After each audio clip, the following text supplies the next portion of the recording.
اچھا ایک یہ بات ہو، اب آئیے سبحان الذی اسری بعبدہ لیلا من المسجد الحرام۔ اچھا یہ واقعہ معراج ہے، یہ ایسا واقعہ جو عقلوں میں نہیں آ سکتا۔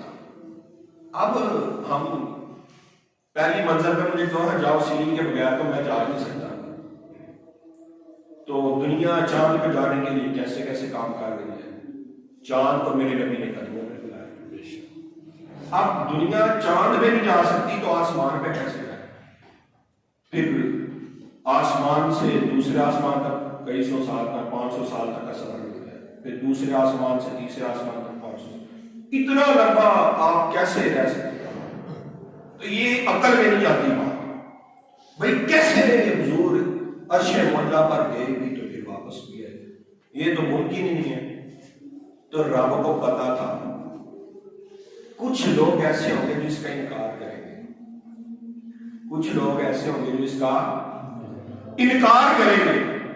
رب نے پہلے اپنی صفت بیان کی، کہتے ہیں نا کوئی کام آنا ہوتا ہے تو پھر کہ بڑے چودھری پر بندہ جائے گا، جنہوں وہ فون کرتا کہتا ہے تیرا پتہ ہے میں کون گل کر رہا ہوں، جب کہتے ہیں میں فلانا گل کر رہا ہوں تو اگلے بندے کی ہمت نہیں رہتی اس کو ریجیکٹ کر سکے۔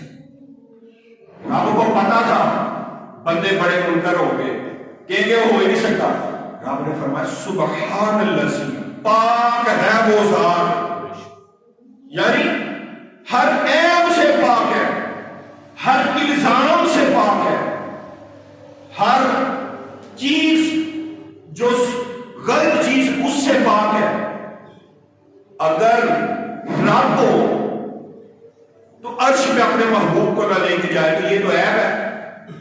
رب فرماتا ہے کہ میں وہ رب ہوں جو ہر عیب سے پاک ہے، میرے میں ہر چیز موجود ہے، میں معراج